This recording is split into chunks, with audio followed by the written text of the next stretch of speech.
Duel Review is brought to you by NexusDigitalComics.com. On today's Duel Review, it's the good, the bad, the weird. I'm RJ. And I'm Nick. Let's get to it.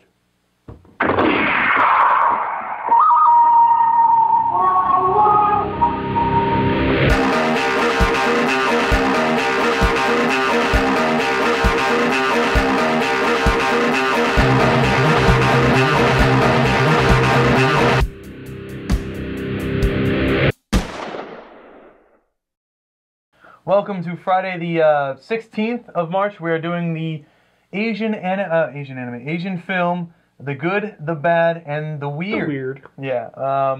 It was directed by Kim Ji-woon, who also, Asian guy who recommended this to us, did A Tale of Two Sisters, which I'm trying to recommend to you constantly, which is another good Korean film. So, yeah. Yeah, as we said, 2008. And as you said, it was recommended by Asian guy. And it was, and as I said, it was directed by Kim Ji-woon. Okay. It was off the heels of him recommending the last one that we watched, Man from Nowhere. Oh, Man from Nowhere, yeah. Which was a good, solid film. This one, I think, is even better than that. Yeah, I like this one a lot. Yeah, it was really great. It was really fun. Asian guy, thanks. You really did recommend some good ones. I'm the fan of Good, the Bad, and the Ugly, right? Which this definitely riffs off of, but it's way different. I mean, this is a lot of license. It's kind of funny that I'm always like, I like the Ugly in that one, even though I know Clint Eastwood, blah, blah, blah, but I think he's the most interesting character. And definitely in this one, I think the Weird is the most different. I think he's also the main character anyways. Yeah. Yeah, in this one he is. Yeah. Not previous. Yeah, but, yeah. And they do some fun nods to the original film, the Clint Eastwood thing, with like the... just run straight across. I need to know where they're shooting from. It's like, well, should I run straight or should I like weave around? Exactly. It's really funny. But as we've professed to you before, Nick and I aren't really a fan of subtitles. Like, we'd rather just appreciate and just absorb rather than try to read and then quickly look up, whatever. Having said that, this is totally worth it. I have no problem with the subtitles. Never really fazed me. It's a really fun film, and we don't know enough about the Korean, stars, like if how many other films these people have been in. Right. But I'm interested in looking it up because, boy, I really enjoyed this film. The guy who plays the bad, I think he's been in a lot of films. I think he was actually in Man from Nowhere. Was he? He seems really like the guy that was in the white jumpsuit, but I could be totally wrong. It reminds me of so many films. It reminds me of like Indiana Jones because they're doing like this treasure hunt thing. Well, that and they're doing like a chase through the desert and like the guy who's the weird guy, which I can't remember who he played. What's his name? Taegu. But he jumps from his bike to just at the same time the guy jumps to the bike. That was good. There's a lot of fun stunt stuff in here, and it's really a good production value. Feels like it's straight out of Hollywood, to me. I really, really enjoyed this film, and I'm not saying that it has to be from Hollywood to be good. What I'm saying is that it really seemed top notch in every possible way. Yes, acting was great. The action scenes were awesome. Yeah, very well choreographed and really funny too. Yeah, especially the weird guy. I mean, Taegu. Love when he gets the diver's helmet, puts that on. That's that's hilarious. But there's lots of good moments, and I was starting to write down moments that I thought were really funny, but I didn't want to spoil them for you. Right. I guess I mentioned two of them already, so there you go. It's really worth a watch. Yes. Please watch it. It is really good. So the director you're familiar with. You didn't know you were familiar with him. Yeah, but you are. He did A Tale of Two Sisters, which actually an American version was made, and I can't remember the name of the American version, but I don't really care for that. I really like the Korean version.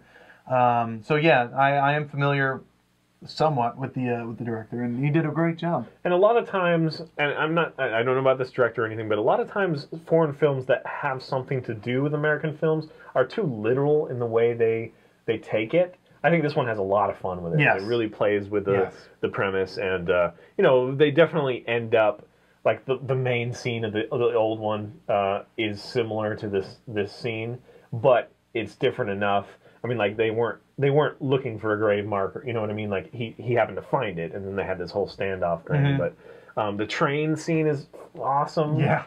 When you meet these first characters, I guess the one thing that I would say is that Clint Eastwood's character, his equivalent in this, really gets not a lot of screen time. No, he doesn't. And I thought he was awesome. He is obviously badass, but at the same time, we don't know. We're not terribly invested. We're definitely with the bad and the ugly. Yeah, those are yeah. the two that in we fact, really... his Clint Eastwood's counterpart, he's the only character whose name I can't remember offhand. I mean, I remember Taegu the weird, and what was it? Park Yi was the bad, but I can't remember his for some reason. That's unfortunate. Yeah. But having said that, yeah, well-rounded story. Yes. Lots of supporting stuff that was really good. Some really cool knife play, too. In there. Yeah, yeah. And maybe that's a Korean staple. You should let us know, Asia guy, if you know. Because we saw it in Man from Nowhere and we're astounded with that. Yeah. Oh, yeah, that's right. Yeah, so it'd be interesting. But, it just makes me think of, like, that guy with the dreads in the club. And, it's like, it has a lot of fun like that. Like, it reminds me of Indiana Jones, like that big Nazi guy who's, with the plane, the propeller. Yeah. Whatever. It just makes me think of all these little character, that he has to confront that are kind of nameless, but at the same time. Yeah. You see the hammer, you're like, oh, you shit. Remember them. And they roll out in the very last second. Yeah, just a lot of awkward fun. That's good. And then I love, like, just a lot of humor, like the grandma thing. Like, she never dies, and she, like, stays in the cupboard forever. She stays in the closet. She's, like, sleeping there. Yeah. So it's a lot of fun. A lot of fun. So easy for us to recommend. Absolutely. I want to see more. I'm gonna. Would you want to see an Americanized version of this? You mean the original? No. Like an Americanized version of The Good, the Bad, and the Weird. I don't think there needs to be one, but neither do I. But sure, I wouldn't object to that. I mean, it depends. I don't know who they cast. The reason I'm saying is because America Cinnamon has been taking a lot of foreign entities. I think I brought this up before. What is it? REC was a French film before the Scream Queen. What's her face from Dexter? She was Morgan, or Deborah Morgan. Before they did that, and The Tale of Two Sisters was Americanized. The Ring was Americanized. Yeah. There's a lot of Japanese films that we have Americanized. Right. So, would you want to see an Americanized version of this film? I think it stands alone. That would be like a American version of a Korean version of an American film. That would be weird, but yeah, I think this one is fine. I think this one's perfect. I have no problem with it. Maybe subtitle. Maybe dubbed. Yeah, that's what I was gonna say. Is to make it more accessible to us morons. Maybe I'd like to see it. Maybe I'd like to see it dubbed. Again, it's still. I liked it. I did not take away from the subtitles. Yeah, the performances are so good that I would hate to see them dubbed badly. Right. If they were done in the style like Crouching Tiger, Hidden Dragon, it was the same actors. Right. Like that's negotiable. I mean, that's reasonable. But yeah, I don't want to take away from their performances. They were awesome. I mean, again, the Clint Eastwood character aside, I think that he just wasn't done justice. I don't think he was allowed to shine in the film. But he was cool. I mean, when he was on horseback and shooting people. Yeah, he was cool, but he didn't say much. I mean, he was kind of nondescript. Like, yeah. I really fell back on what I knew of Clint Eastwood's character to inform my opinion of him. Yeah. Otherwise, I didn't even know if he was necessarily a good guy. You know what I mean? He didn't really even... Yeah, I guess you're right, yeah. And at some point, he kind of is interested in the money. So it's kind of... But, I mean, Clint Eastwood was too, but anyway. So, highly recommend it. Lots of fun. Horses and jeeps, and that was another thing that I thought of. Oh, go ahead. I was going to say, you said horses and jeeps. I was going to add that motorcycle with the sidecar. Yeah. That's great. Shades of Mad Max a little bit. Yeah. Because I like the motorcycle with the makeshift flag stuck in the back, like the one chasing him and stuff. And then I love, again, it's like Indiana Jones, where there's like this guy on a faster motorcycle.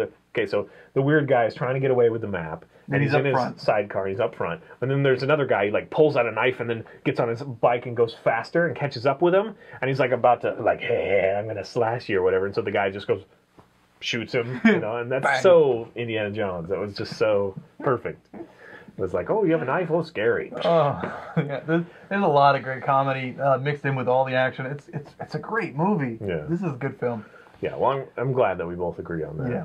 It's really good. The Man from Nowhere, we were kind of, it was good, but it just seemed a little cliche. Yeah. I think if this is cliche, it would be in all the good stuff. You know what I mean? Like, yeah, and it's definitely different enough that I don't feel like I've seen it before, but it feels familiar. Right. So I really enjoy it. And I was going to say that it's interesting.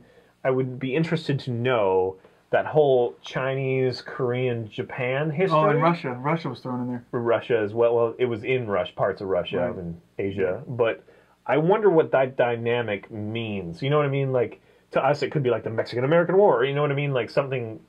Is it actually pulling from a major event in history? Yeah, because I'm not aware of that. I don't know Asia history very well. So that's interesting, because like Korea is under the rule of Japan, or China, but Japan is invading? Yes. So I'm not familiar with that, but you don't really need to appreciate this movie. It just makes me wonder, is that like a thing? You know what I mean? Wow, this action comedy makes you wonder about history. That's pretty good. So it's just something I'm unfamiliar with, and I love seeing these foreign films. I hope they keep cranking them out. Yes, and Asia Guy, if you have more to recommend, please. Everything that both films that you've mentioned has been we're great. We're good. Well worth it. And both had really good sword knife fighting, and both were Korean. Are you Korean, Asian Guy? How many times can we say Asian Guy? I think we're up to like 20 right now. Well, that's the name. That's the name he provided. Yeah. Well, I'm just saying. Asia Guy. This episode is a tribute to Asia Guy. Yeah. So, all right, guys. Thanks. Go watch it. Yep. Do it.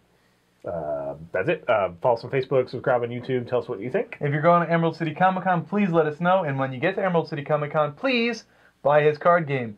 And always leave comments because I tend to answer. Yeah. He tends to answer. He loves to answer. I do. He's like waiting by the computer, like, please, come on. I'm like, and yes! plugging. Huzzah! And then he calls me, and I'm like, fuck, what the hell? I'm in the shower. Like, stop bothering me. Then why are you answering the phone? Just answer the damn thing. Say yes.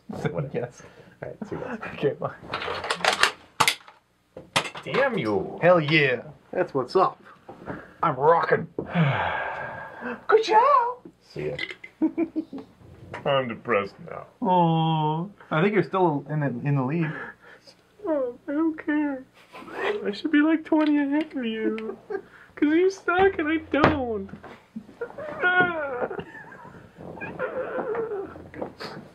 Do my little Will Ferrell weirdness there.